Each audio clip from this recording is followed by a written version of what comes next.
DGP के चयन के लिए अब उत्तर प्रदेश आत्मनिर्भर हो गया है। कैबिनेट से ये फैसला हुआ है कि अब उत्तर प्रदेश अपना जो डीजीपी है वो खुद चयन कर सकता है। यूपीएससी पैनल भेजने की जो प्रक्रिया थी अब वो नहीं रहेगी।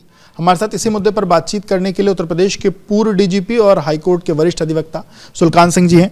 सर, ये जो नया फैसला कैबिनेट से हुआ है, आप इस फैसले को कैसे देखते हैं? ये फैसला कितना अच्छा है या कितना खराब?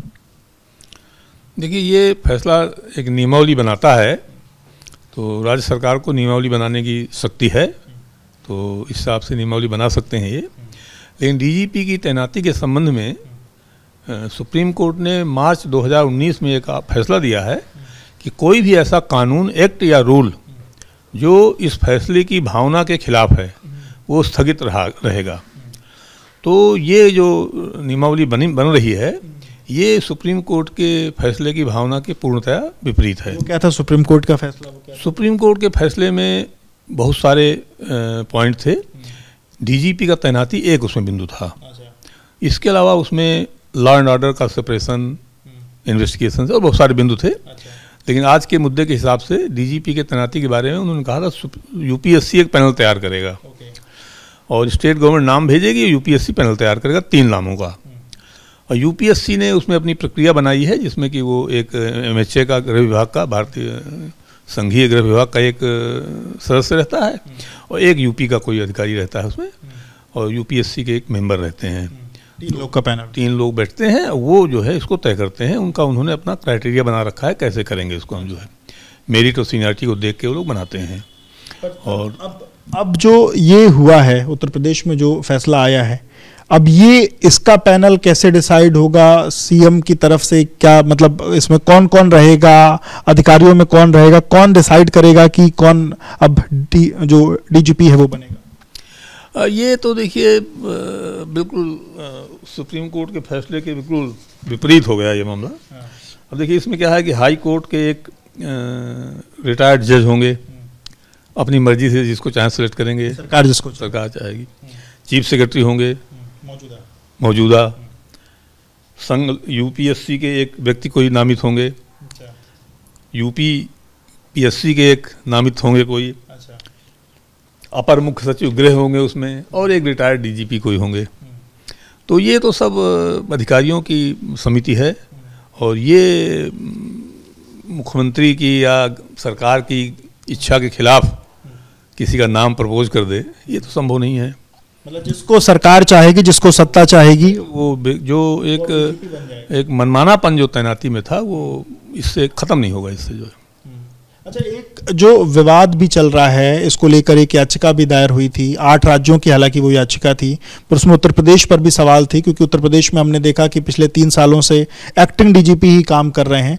तो क्या उस याचिका के खिलाफ भी कहीं ना कहीं या उस याचिका के जवाब में ये जो एक्ट है या ये जो प्रस्ताव ये पास हुआ है? मुझे ऐसा लगता है कि उससे बचने के लिए ये रूल बनाया गया है।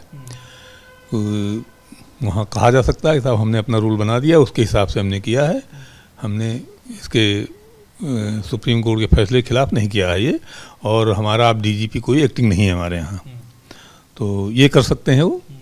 लेकिन जैसा मैंने बताया कि मार्च 2019 में जो सुप्रीम कोर्ट ने फैसला दिया है, उस फैसले की लाइट में ये नियमावली नहीं टिक सकती और ये खारिज हो सकती है, स्थगित हो जाएगी। कोई कोर्ट जाए इस फैसले के खिलाफ, इस प्रस्ताव के खिलाफ, तो मतलब कोर्ट इस जो नया ये नियम है इसको खारिज कर सकता है? हाँ, ये उसके खिलाफ है, सुप्रीम कोर्ट के फैसले की भावना के खिलाफ है ये, इसलिए ये स्टैंड नहीं कर सकता जी। इसको आप क्या कुछ पॉलिटिकल चश्मे से भी देखते हैं? क्योंकि हमने देखा कि अखिलेश यादव लगातार सरकार पर निशाना साधते रहे कि ये सरकार अपना जो पूर्णकालिक डीजीपी है वो नहीं बना पा रही है, सिर्फ एक्टिंग डीजीपी बना पा रही है। आज भी जब ये फैसला आया तो उन्होंने एक्स पर एक पोस्ट किया और उसमें तमाम सरकार पर तमाम चीज़ें बोली हैं। तो क्या कोई पॉलिटिकल प्रेशर भी था मौजूदा सरकार पर, और उस पॉलिटिकल प्रेशर के जवाब में ये कहीं ना कहीं? मुझे ऐसा नहीं लगता, क्योंकि माननीय अखिलेश जी ने तो खुद ही कभी पालन नहीं किया अपने कार्यकाल में, तो उनका कोई दबाव रहा होगा, ऐसा मुझे नहीं लगता। अखिलेश जी ने कैसे पालन नहीं किया, मतलब क्या? उन्होंने 5 साल में कभी इस नियम के अनुसार डीजीपी नहीं तैनात किया। 1 महीने के लिए, 2 महीने के लिए, 3 महीने के लिए, इस तरह से डीजीपी बनाए उन्होंने जो है, और कभी उन्होंने सुप्रीम कोर्ट के फैसले का सम्मान नहीं किया आपने उसमें, तो कोई ऐसा तब उनका दबाव क्या होगा भाई? जब वो खुद नहीं किया उन्होंने तो उनका दबाव हो ही नहीं सकता कोई, मुझे नहीं लगता कोई दबाव रहा होगा इसमें। बहुत बहुत शुक्रिया बात करने के लिए। तो आप सलखान सिंह जी को सुन रहे थे जिन्होंने बताया कि ये कहीं ना कहीं ये जो नया जो ये प्रस्ताव है जो कैबिनेट ने जिसको पास किया है, और अब जो डीजीपी बनाने के लिए सरकार कहीं ना कहीं अपने आप में आत्मनिर्भर हो चुकी है, उसका जो पैनल है वो सरकार जिसको चाहेगी उस पैनल में सरकार के कहीं ना कहीं चाहने वाले लोग रहेंगे और सरकार जिसको चाहेगी उसको डीजीपी बना सकती है। पर फिलहाल अगर ये मुद्दा कोर्ट में जाता है तो कोर्ट के सामने, क्योंकि जो 2019 का जो फैसला है उसके कहीं ना कहीं एवज में ये जो चीज़ हुई है ये शायद टिक ना पाए। For exclusive and insightful videos, subscribe to our new channel ABP Live Premium.